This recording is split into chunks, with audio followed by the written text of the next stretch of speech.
When the clock strikes 12 and the black cats twitch, slip through the stacks with such a witch. Murder and moonlight, story so rich, a spellbound page in a villainous hitch. Ooh. Ghosts in the hall and a cauldron pitch. It's crime, it's through the sex, such a witch. Stay spooky, darling.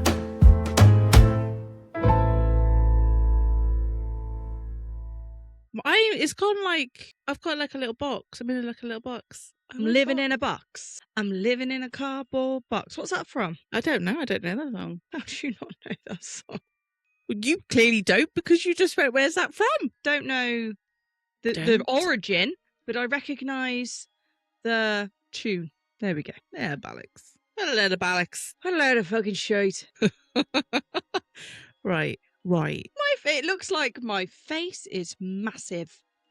To be ridiculous. Look at my face. Oh, my face. It's literally just condensed this down into this little kind of like section. I don't hate it. It doesn't stay like that. Well, thank God. Thank the Lord. Shows it. Well, I might have to put my fan on. It's quite warm, isn't it? I am warm. My fan is on. Your fanny's on. Your fanny's on. You need to grow up and grow it fast. Can't believe I have to do a podcast with the likes of you. I'm gonna delight. What are you talking about? Well, I've got a cloudy wine tonight. Look at that. I can't see it because you've got to put it right in front of your face because otherwise I can't see it. That's it. Like this. Can you see it? Nah. You're an absolute dickhead. I've said to the family, I've gone absolutely no joy in the house until I have finished doing this.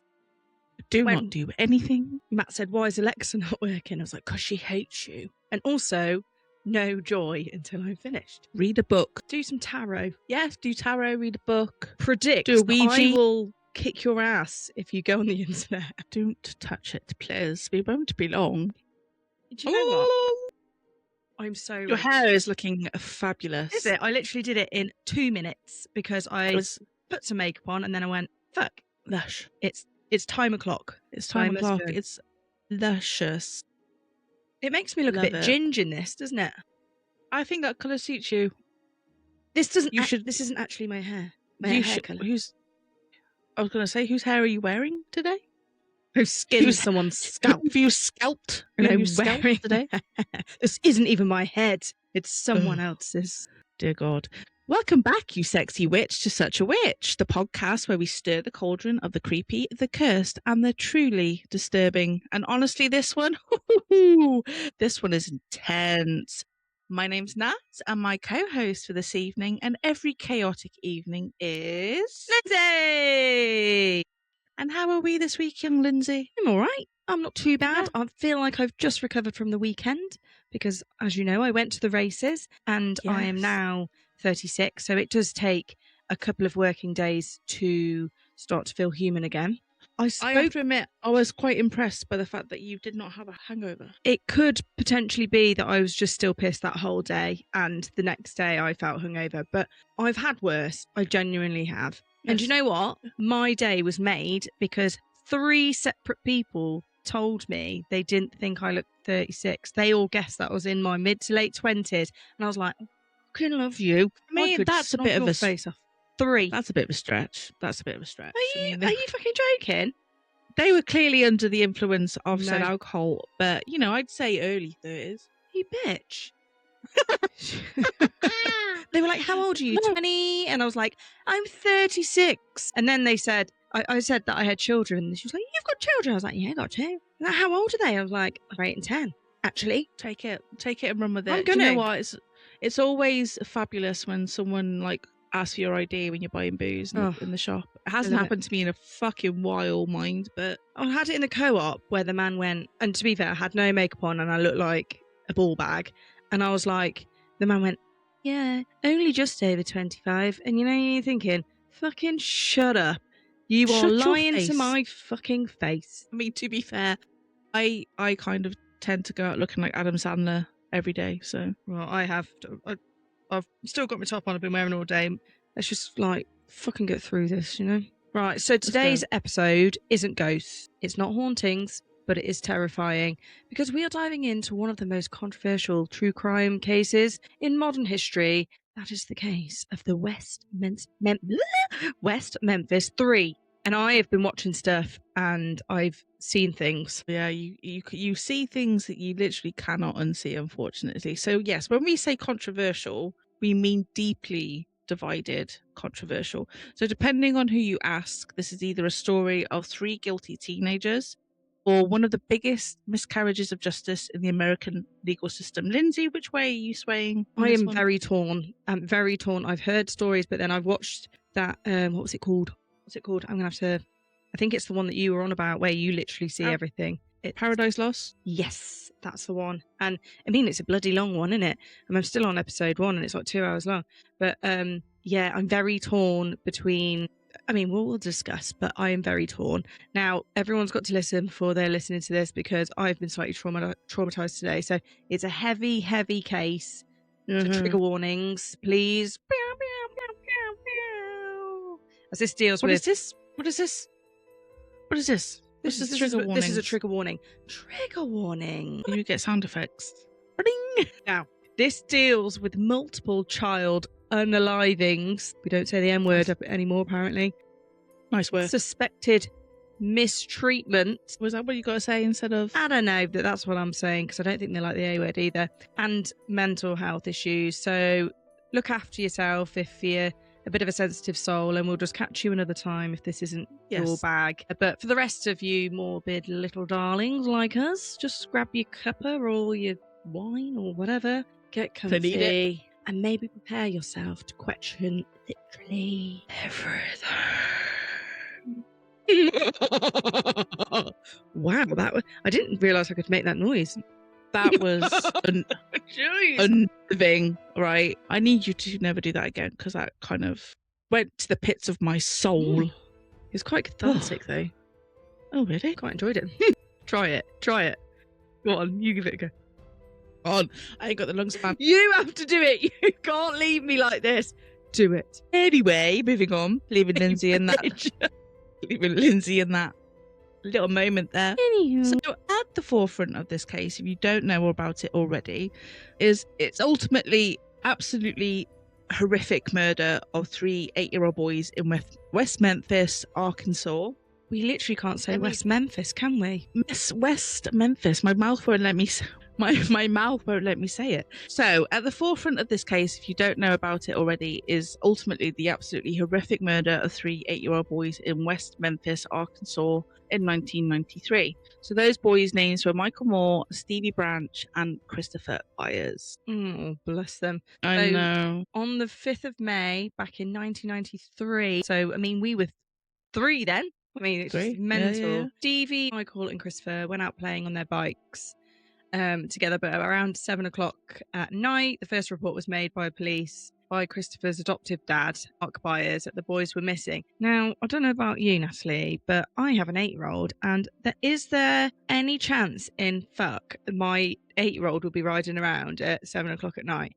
But I know it was a different time then. Well, I think it's a different kind of place as well. Like, if you watch the documentary, it looks really quite an alright place. It's like everyone knows each other. Yeah, so I don't really think there'd be anything kind of untoward. I mean, I definitely went out and about playing, not until probably that late, but I was out on my own and stuff playing like that. When you were on my 8? bikes. Yeah.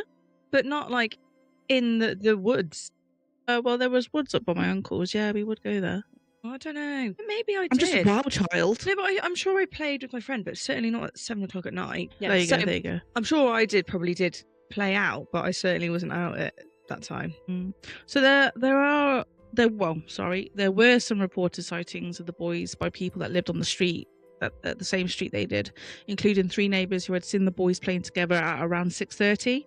And then even seeing Stevie's stepfather, Terry Hobbs, calling them to come home. So friends and neighbours went out on the streets looking for the boys, with a more thorough search being done by the police. That was started at 8 o'clock a.m. the following morning. But even then, I'm thinking, if that was me, I'd be out all night. I mean, wouldn't you? I wouldn't be sleeping. Yeah. I wouldn't be going, I'll wait till 8 in the morning. Not a chance, pal. I'd be out there with my head torch on, searching. I think at this point, Stevie's mom, Pam Hobbs, was working. I think she was a waitress at a diner. So she didn't get off until a certain point. So I think, So Terry... nobody went and got her and was No, like, by the way, your kid's no. missing. I'd be They've like, sorry, waited. work, but I'm going to go and Yeah. find my kid. I think I they don't know. waited until she finished, then picked her up Oh and was my like, yeah, God, we can't I'd find be- Stevie. I'd be fucking livid. Be like, why don't you Yeah, I tell me would. sooner? Anyway, so they were canvassing like the area of West Memphis, but they focused on one particular area that the locals called Robin Hood Hills, and it was reportedly the boys were last seen to be. A moment, please. My God, what is happening? Is it me? What's happening? I'm sick of this shit, Natalie. Right, where Yeah, were we? God. So around 1:45 in the afternoon on the 8th, a parole officer by the name of Steve Jones had spotted a boy's black shoe floating in a muddy creek. So this led to a major drainage canal in the Robin Hood Hills. So the police actually went into this water. I mean, it looks absolutely filthy. Yeah, it's gross. They were walking about when one of the officers, his foot got caught on something. So he kind of fell over a little bit, but then as he lifted his leg up, the body of a small boy rose up out of the water. So on further searching, all 3 boys were recovered from this body of water.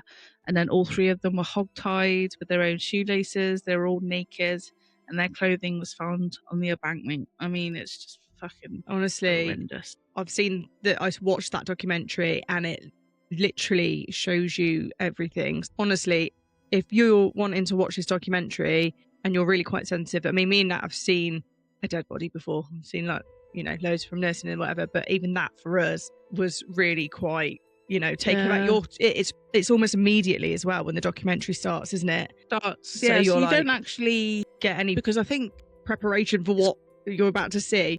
no, it's quite rare for like documentaries to kind of go full balls to the wall, just like, oh, let's just show bodies, and like bodies of kids, no less. Honestly, as well. So it's like nothing is blurred. It's all there.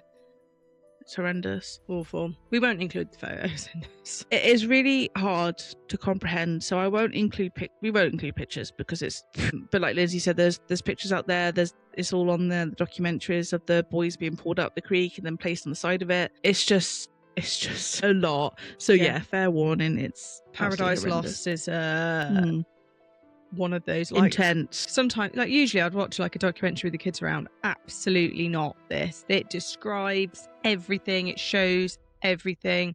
No, you can't. The boys were seen to have a number of injuries to their bodies, and just how their bodies were tied and submerged under the water was crazy. Christopher Byers, in particular, was found to have a number of lacerations to various parts of his body, and even had mutilation of certain private areas.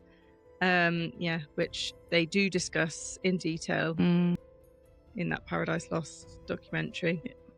Yeah. The autopsies of the boys were completed by a forensic pathologist by the name of Frank Peretti, and he indicated that Christopher had died from multiple injuries, whereas Michael and Stevie had died from multiple injuries with drowning. So that indicates that they were alive when they were put in the water, doesn't it?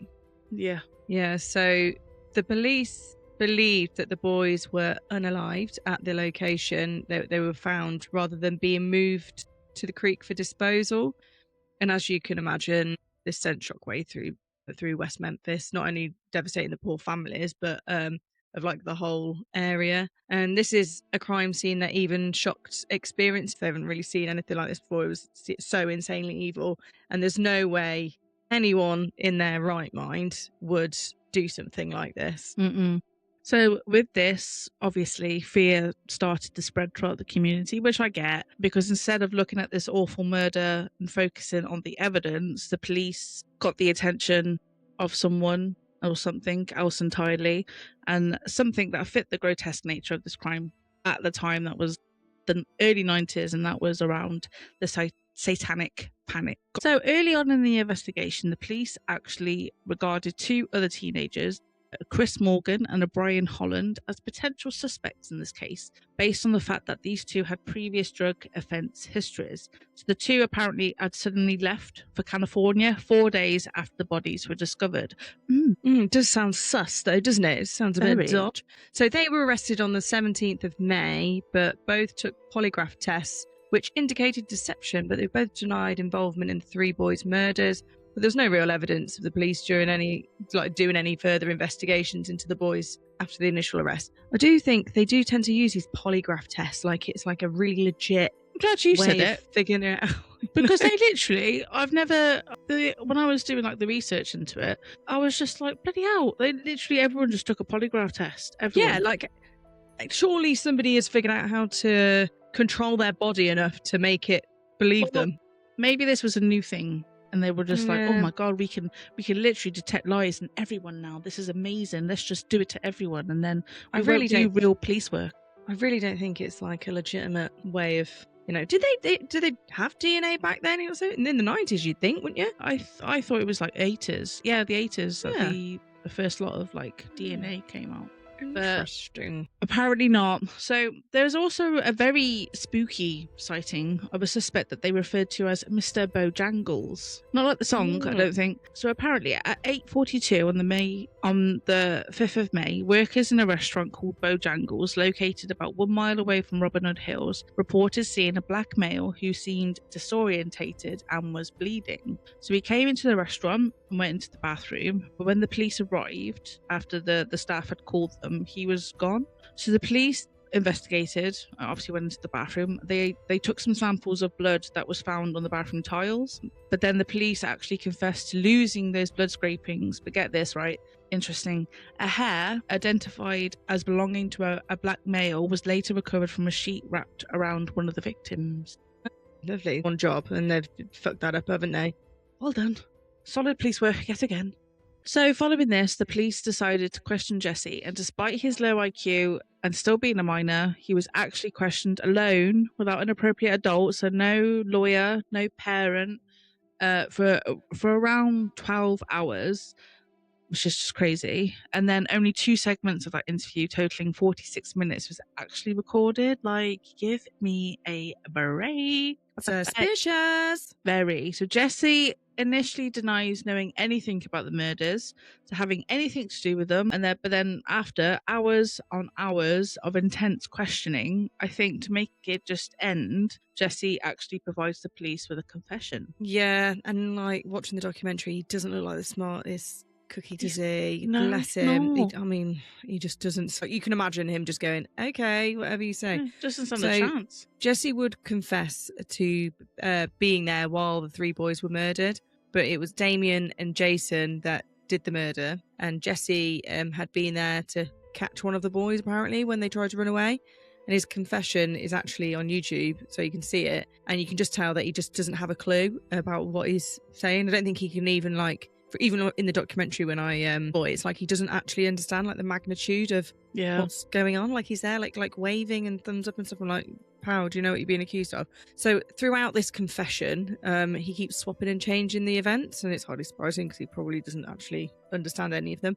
And being completely inconsistent, often changing the times, but regardless, the police arrest and charge Jesse, Damien and Jason on the same day with the murders of Stevie, Michael and Christopher. So it sounds like really top-notch police work and investigation going on there. Fantastic, 5 stars, would recommend. Actually, I would not fucking recommend, but the feck is going on. So Jesse actually wanted to recant his confession when he realised how big of a problem he got himself into, and he cited that he actually felt intimidated by the police. He was tired, yes, absolutely, and he was actually scared of them, but by this point it was way too late for him to do that. So what is mad is that at the time of the actual murder taking place, apparently Jesse was at a wrestling event. So there's an actual picture of him at a wrestling match, but he's just confessed to 1st-degree murder. Like, it actually is physically impossible. Yeah, you're a shapeshifter. If you teleport, like, I don't understand. It's insane. So on the 4th of June, this fucking guy, Chief Inspector Gary Glitchell, that guy holds a press conference. Anyone know Gary? Gary Gitchell, you bastard. Fucking hell, Gaz Gitchell holds a press conference to announce that the police have made 3 arrests in connection to the murder of 3 boys. This is wild. So one of the questions a reporter asked Gary Gitchell was, on a scale of 1 to 10, how strong is the case against the boys? And Gary Gitchell, without a fucking second thought, goes 11. Like, I saw that, and he's like at 11. And they're just like, Woo! Yeah, fucking hell, you just coerced a just hang on. Yeah. Gary, have you turned your brain on? Gary, you got no fucking evidence, hun. None. So, obviously, the boys were unable to afford bail and their own legal counsel, so they get court-appointed representation with very little experience in defending in unaliving cases. So while it's going to trial, the decision is made by the judge presiding over the case that Jesse is going to be tried separately to Jason and Damien. I'm not sure that really would have made any fucking difference, to be honest. Well, because it was a big old shit show. It was massively, but I think there is a theory why they've done that. So Jess's trial began on the 26th of January 1994, with Damien and Jason's trial beginning on the 28th of February, so about a month later. So the prosecutors accused the boys of committing a satanic unaliving and were heavily influenced by their love of heavy metal music, which they seem to really... I'm sorry to interrupt, but what does that matter? I love how they're using this as like a really legitimate sort of rationale for why this person might murder 3 children. I know. They wear black and they like rock music. Like Metallica Enter Sandman? What the fuck? No, obviously want to kill and rape children. Jesus. It is. I love Metallica. Metallica are fantastic. And well, do I need to keep an eye on you? Because you like Metallica? And I'm not being funny, Natalie, but what colour top are you wearing? Black. Oh my God, I'm going to have to report you. I'm a mass murderer, really. Oh my God. And I love witchy stuff. Yeah, I mean, we've got a whole podcast about all this shit. Not only will we be burnt at the stake as witches back in the 17th century, but now we're just fucking about in the 19th America, where they just fucking hate anyone that's a little bit remotely different. We're never safe. Calm. So heavily influenced by the love of heavy metal music, which they seem to love. So they liked Metallica, Judas Priest, and the fact that they wore dark clothing, and Damien's interest in the occult, obviously. Oh my God, you've got a Sleepy dark grey. It's just fucking mind. It's so fucking stupid. When I saw like the news reports on this thing, they're like, he reportedly liked to wear black all the time. Like, really? Is that a reason? I don't know. Maybe he just likes the colour black. Maybe it's just slimming. Who knows? Fucking idiots. So the defence for the boys outlined that they were all busy that night. The night of the murder happened to be busy. And like we said, Jesse was being at the wrestling event, and Jason and Damien were hanging out with their families who actually vouched for them. But no, that wasn't enough. Apparently, wearing black and liking Metallica outweighs the actual, eyewitnesses of evidence, photos. No. Yep. Who knew? Unfortunately, the jury were heavily influenced by a witness for the prosecution who, I fucking hate this guy. An apparent occult expert by the name of Dr. Dale Griffiths, I think. Griffiths. Oh, well, it doesn't matter if we spell his name right or say it right, does it? Twat. He's an absolute tit of a man. So he's got a second career of actually being a consultant to the police around Satanism and the occult. And I think he did a load of videos where he was just like about like sex stuff and all this nonsense. Is this just a made-up job that he's just proclaimed that he's an expert? It reminds you of something, doesn't it? From the Pendle Witch trials, doesn't it? Mr. Matthew Hopkins. Just kind of stroll. Like, you never guess what? I am actually an occult expert, and in my opinion, so that's a legitimate source of information, apparently. This guy is definitely someone who would be a witch finder, wouldn't he? Absolutely. He'd be absolutely gagging for it. Bonkers. So in Jesse's trial, there was actually a witness for his defence called Richard Offshee, who was an expert on false confessions and police coercion.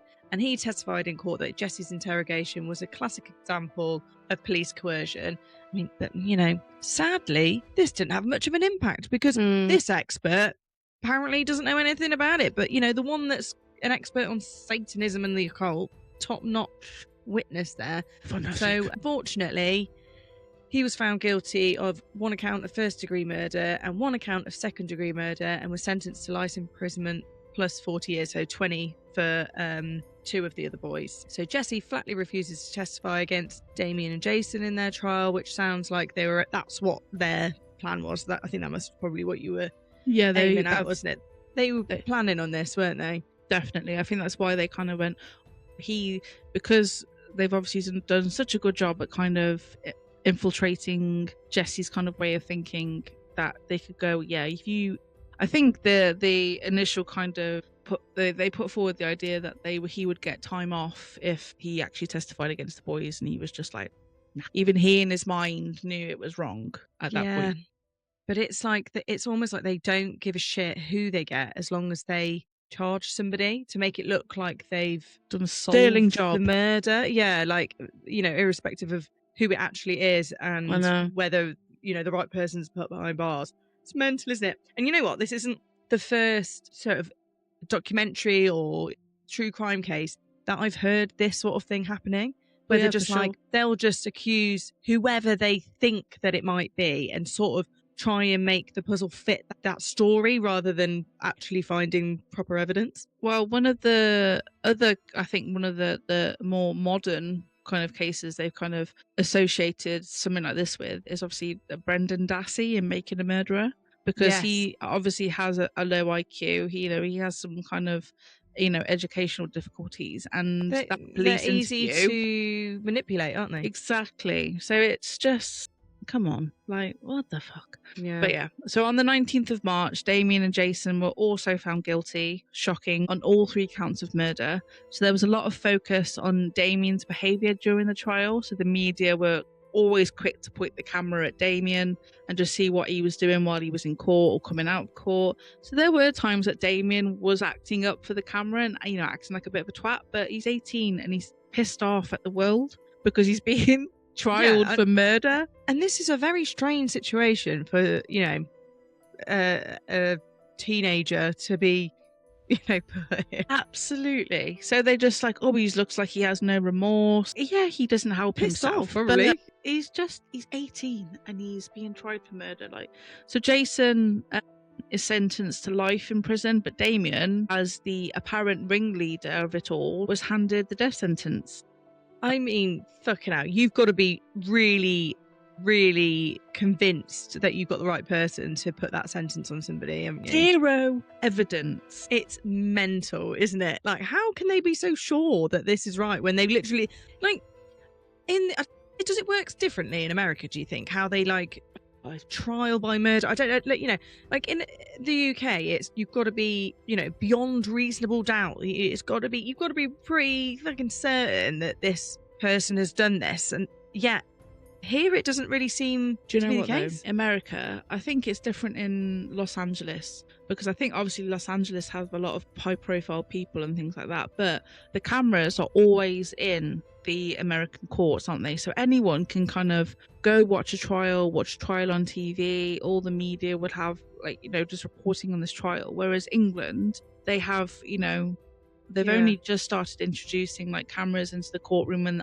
that's literally on sentencing, nothing else. So it's very kind of shut off from media. Yeah, because British, they don't want the media to influence anybody that might be involved in it, which makes sense. I've got to admit, I love watching a fucking American trial. Oh my God, I absolutely frigged myself off over the Johnny Depp trial.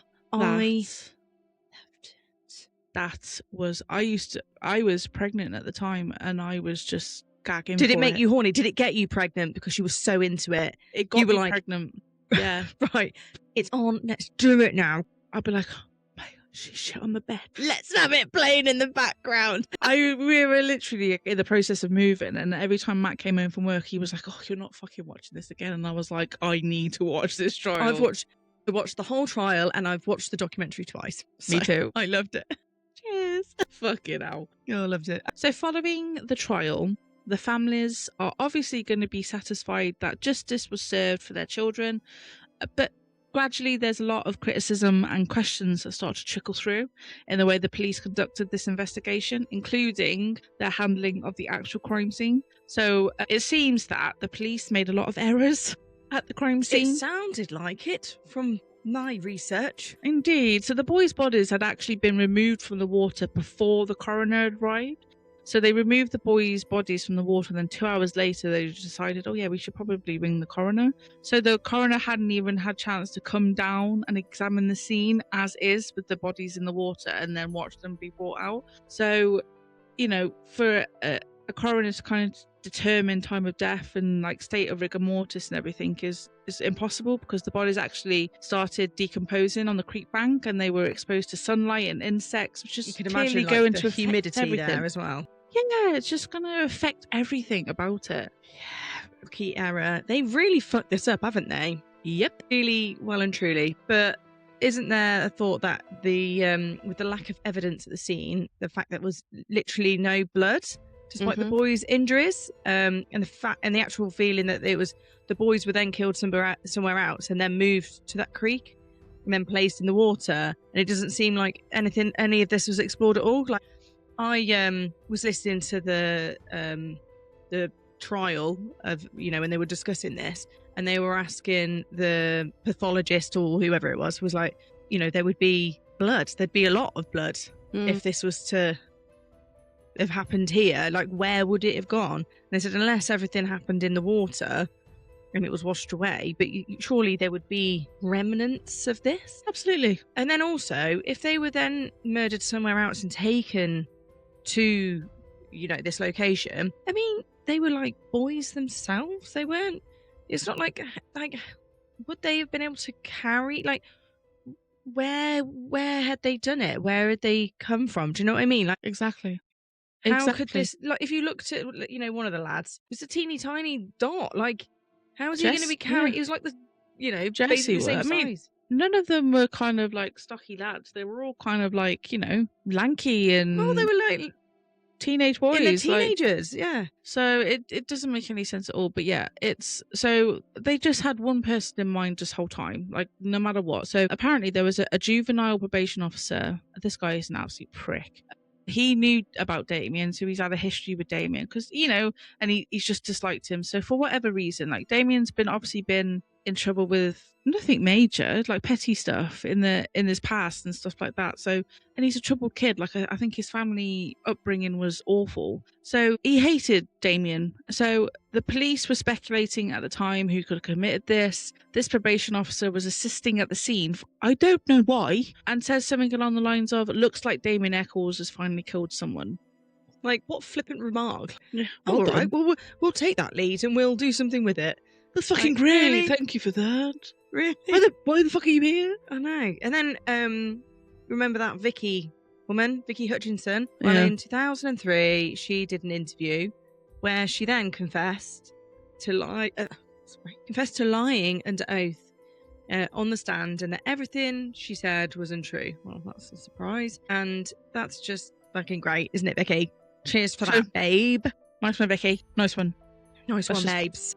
That's just fucking great, isn't it? And why was that not like fucking leather? Like, you know, it's a crime to It is. lie under oath. Are It they doing is. anything about this Vicky bitch? Well, apparently she applied that the police, if she didn't help them, they said that they were going to take away her kid. They were going to take Aaron away. I mean, okay, I get you scared of the police and stuff like that, but she didn't even know these lads apart from Jesse. But she was new in town, so she'd only known Jesse for a very short period of time. And I couldn't find anything anywhere that she was held accountable for, like, lying, like committing perjury either. Like, it's just It's mental. just bizarre that they've decided to just get her involved. It makes I know. no sense. I know. Why Just would because they a do kid, that? just because a kid says something along the lines of, "I knew those boys and All I right, saw well, that's something." fine. But that doesn't mean that she needs to be like heavily involved in solving this murder. Like, No. just go, well, thanks for that, and then we'll move on with our day. Mental. So everything's is starting to come to light now, isn't it? I mean, in 2007, there was a DNA test that was collected at the crime scene, and none of the DNA matched Damien, Jason, or Jesse. But Amazing. yeah, what a surprise. But there is someone else who, I don't know, seems to be very suspicious in all of this. And this DNA at the crime scene was a hair. And this hair was found tied into one of the binds the boys were tied up with, and it was not inconsistent with Terry Hobbs, who was Stevie Branch's stepfather. This guy. I mean, This guy. Have you watched the other documentary I mentioned, West of Memphis? no, don't think so. We'll get onto that. We'll get onto it. I'm gonna binge the shit out of all of this because I'm very interested in other people's theories. It's fascinating. So this hair, Lindsay, was actually a facial hair, and it was found tied within the knot that Michael Moore was tied up with. So it wasn't Stevie, his stepson. You could say, oh well, it could just be one of the things that he had it on him, and it just so happened to get.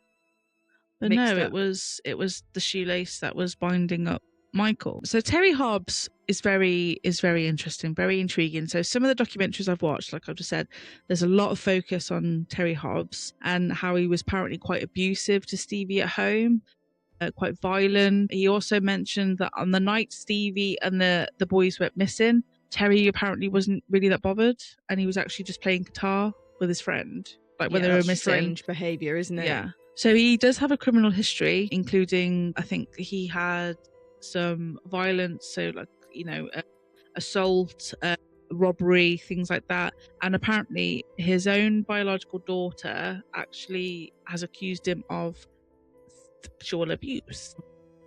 I know. So sounds like a nice guy. He just seems like a very angry man. There's something about him that doesn't sit right with me. He gives me the fucking creeps. It's hard to explain, but I ask everyone to watch documentaries. Obviously, like with Lindsay said, like with trigger warnings because they are graphic, but just see what this man is like. So the fact that they have this new DNA testing is due to the amount of crowdfunding that from a massive celebrity kind of collectives. They were completely in the camp that Damien, Jesse and Jason were innocent, and I'm talking about celebs like Miss Johnny Depp, like we noticed. No way. Yeah, like Miss Johnny Depp. Peter Jackson. Oh, Metallica, obviously. So Peter Jackson is the one that directed the documentary West of Memphis. See, so good, you need to watch it. And they obviously they're a lot of their money that they put into this, kind of helping these guys get out of prison if they can. They hired private investigators to watch Terry Hobbs, and they got a sample of his DNA from the cigarette butt. Ooh, sneaky, Peter, sneaky. I mean, that is incredible. I really want to watch it now because it'd be interesting to see, how the documentary is filmed from perhaps a different perspective. But imagine having Peter Jackson and Johnny Depp in your corner.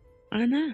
Amazing. I mean, and that's some moolah, isn't it? You've got some money behind you there. It seems that a lot of stuff that came to light also about the police dealings with Terry, and that when they questioned him, the boys that were found to be like a general chat rather than like a proper professional interview, like they were just having a chit chat about it. So that doesn't sound right. They've really messed this up, haven't they? Yeah, they've balls it up big time. And I mean, and apparently, when I think it say that he wanted a sample of his DNA, he refused. Well, that's not suspicious, is it, Terry? Why would you refuse? Like, tell me, Terry. Why, Terry? Tell us why, Terry. Tell me why, Terry. Is he still alive? Unfortunately. Boo, Terry. So yeah, like I said, Peter Jackson releases his own documentary just to get a load of support behind like Damien, Jason and Jesse. It used to be on Netflix. I can't find it anywhere for free. It is on YouTube, but you have to buy it. I'm tempted. But but watch it. It's just, they basically pinpoint the murders on Terry Hobbs, who denies everything, really. They didn't investigate it. This could have been legit. Exactly. It doesn't look good for Terry. I mean, there's other stuff that is, but I kind of don't. Although we're kind of discussing this as like in the podcast, I don't want to give away what happens in the documentary because it's. Just watch it, Lindsay. The film also provides some more context on the wounds on the boys' bodies. So they do experiments, which is absolutely fascinating. So it gives some indication of how some of the injuries happen on the boys. So some of the boys had it was almost like a triangle kind of bite on a lot of their faces. So like their lips, their nose, their like cheeks. So they felt that this could have been done by snapping turtles, because snapping turtles were very prominent around that creek. There was a lot of them. They've got a bite on them as well, aren't they? Real. Yes, definitely. So the wounds on the boys, when they did like an experiment on a pig, and they put it in the water, and the snapping turtle just goes and it just grabs it, and the wound is identical to bite marks compared to the autopsy photos. That is very interesting. And they think the mutilation of Christopher Byers of his private parts would have been a result of a snapping turtle, because they go for loose, soft flesh first, like ears, lips, and genitals. Yeah, that's crazy. Ooh. So, based on this new information, a lot of the families of the victims are now starting to get a bit suspicious too, and sort of doubt the conviction of Damien, Jesse, and Jason, and are now starting to think that the wrong people were convicted of their children's murders. Which, how frustrating must that be? That's just awful for the parents, because it's like they thought that there was some closure. I know it's, nothing's going to bring their children back, but it would having that sort of feeling that the right person's been put behind bars. Just absolutely crushing, isn't it? Yeah. So on the 19th of August in 2011, so after weeks of negotiations, Damien, Jason, and Jesse make a plea deal. So this deal that was entered was called the Alford plea, which essentially means that while there may be enough evidence, or lack of, to find the individual guilty, no evidence, nothing at all, to find the individual guilty of a crime, they are still able to declare their innocence. So Jason didn't want to take this plea. He couldn't stand the idea of pleading guilty to the murders that he just felt he didn't do. But ultimately what swayed him was that he didn't want to be responsible for Jesse being kept behind bars and the chance of Damien actually being executed. Yeah. So he eventually agreed. So the judge took their plea, sentenced them to time served, which was 18 years and 78 days. And they were released from prison the same day. And it's so nice to see the picture. 18 years though, Crazy, isn't it? Can't even imagine 18 years of your life. It's just gone. Ta-da. I would be absolutely irate if somebody had accused me of doing something that I hadn't done. And it's like you could just see in their faces that they were like almost done. Yeah. Well, it seemed, because I think a lot of people were like, why didn't you go to like retrial? And there were so many kind of squashes of them going to retrial. And I think the police in Arkansas were genuinely worried that if they got found innocent and exonerated, these guys would have sued the fuck out of them. Did they not do that anyway once they got released? They can't with an Alford plea, because they are pleading guilty even though they're kind of stating their innocence. Yeah. Oh, it's crazy, isn't it? It's mad, isn't it? You'd be like, they've absolutely just buggered them over, haven't they? Yeah, big time. What a bunch of fuckers. So, after years without natural sunlight while on death row, Damien has to wear like tinted glasses because his eyes cannot stand natural light. They are just permanently damaged. Do they sit in like complete darkness then on death row? So they're just, they're not allowed, they're only allowed out for like an hour a day. Like they're in like the cells for 23 hours a day. Oh my God. Yeah, that would probably damage your eyes. It never even occurred to me that would happen. It's all fluorescent lighting, isn't it? So I can imagine it's all just, you can't actually, like sunlight and stuff like that is just, it's fucked his eyes up. So he actually wrote a book called Life After Death. I've read it a while ago. It's brilliant. And it's so unbelievably sad. It's so sad. But I absolutely recommend it to anyone to read. So he lives in New York with his wife, and I hope he's thriving now. But actually, on his release from prison, Peter Jackson gave him his New York apartment rent-free just to live in. Never. As long as he wanted. Yeah. Don't pay anything. You just live there as long. He's just a nice guy, Peter Jackson. What a guy. What a lad. So Jason, he apparently moved to Seattle and started training to be a lawyer. And he's specialising in helping people overturn their wrongful convictions, which seems very fitting, doesn't it, really? He was also a producer on a film called The Devil's Knot, which is based on the book about the case. Did it have, what's her name in? Reese Witherspoon in it? It did, yeah. She plays Steve's mom, and Colin Farrell is a investigator, I think. Oh, I'm going to have a little watch of that.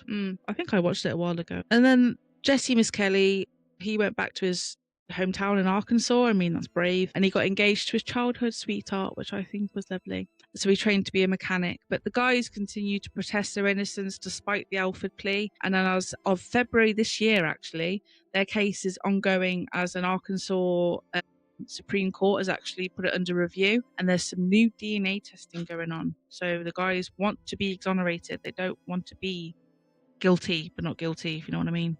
I hope they do get exonerated and they actually prove their innocence. Does that mean that they can sue them after a visit?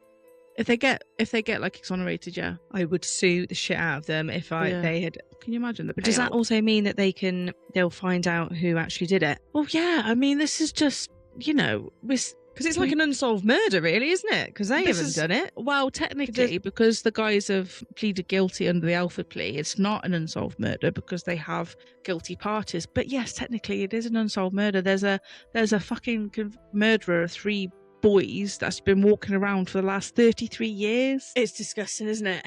Actually, blows my mind. But bless them. Rest in peace, Stevie, Michael, and Christopher. Yeah. The poor little babies. Honestly, when I saw those images, it's like It just isn't even better. breaking. I can't even. No, you can't even begin. I have an 8-year-old, and I just think anything happens to my kids like that, the poor parents. Honestly, I can't even. You could in the interview, that you could see how angry that especially the dads were. So angry. There was a lot of stuff about Mark Byers that people were concerned about. Mark Byers, Christopher Byers' stepdad, was a very eccentric character. Yeah. But is that the one that was singing? He was singing, like he was shooting pumpkins and stuff that. Yeah. But then, one of the mums was a bit odd. I can't remember which one of the mothers it was, but it was at the beginning. She was wearing a red dress, and she was almost like they were interviewing her, but she was almost like laughing and giggling and sort of. I don't know whether she was. She kind of looked a bit manic. So I mean, she probably was. Maybe she was on something. But that's either going to be Pam Hobbs, which is Stevie's mom, or Christopher's mom, because I think they were all quite odd. I think the only people that still think that the West Memphis Three, the Damien and that, are the actual murderers are Michael Moore's parents, and they've never done like interviews and stuff like that. But maybe that's for their own, I don't know. Yeah. Just for themselves, just to be like, right, because how could you go on in your brain being like, oh, it's still unsolved and that person that's done it is still out there? Maybe they're just doing it for their own closure. I don't know. Yeah, well. People must deal with stuff in different ways, don't they? You've got to do what you've got to do to kind of get through. And do what you've got to do to get through, Yeah, we should have that on a t-shirt. It would be great. We was doing some merch, weren't we? We were having a little cheeky. One day, guys, it'll be there for you. So yeah, that is the case of the West Memphis. Oh my God, why can we not say Memphis? Memphis. The mouth doesn't want to do it, Linz. Our mouths are broken. Now, this case isn't just about crime, is it? It's about fear, perception, and how, if anything, what I find scary is not just the crime that happened to the poor kids, it's how people can be manipulated to be the target, be made to be the guilty party in it all. Because I feel like that is one of my biggest fears, is being accused of something that I haven't done. Yes, it's horrendous. You've got no control of it whatsoever. No. And you're desperately trying to convince people, and that you're how can you convince them other than being I haven't done it? It's not me. Give me a fucking polygraph if you want to. I think whether you believe they are guilty or innocent, for me, I think they're innocent, 100%. I think one thing is for certain, I think that this case has just changed and ruined lives forever, hasn't it? Yeah, definitely. Well, thanks for listening to Such a Witch. It's been a very heavy one this week, but I feel like these stories need to be explored and shared and put out there. But also, you guys chose it, so it's your fault.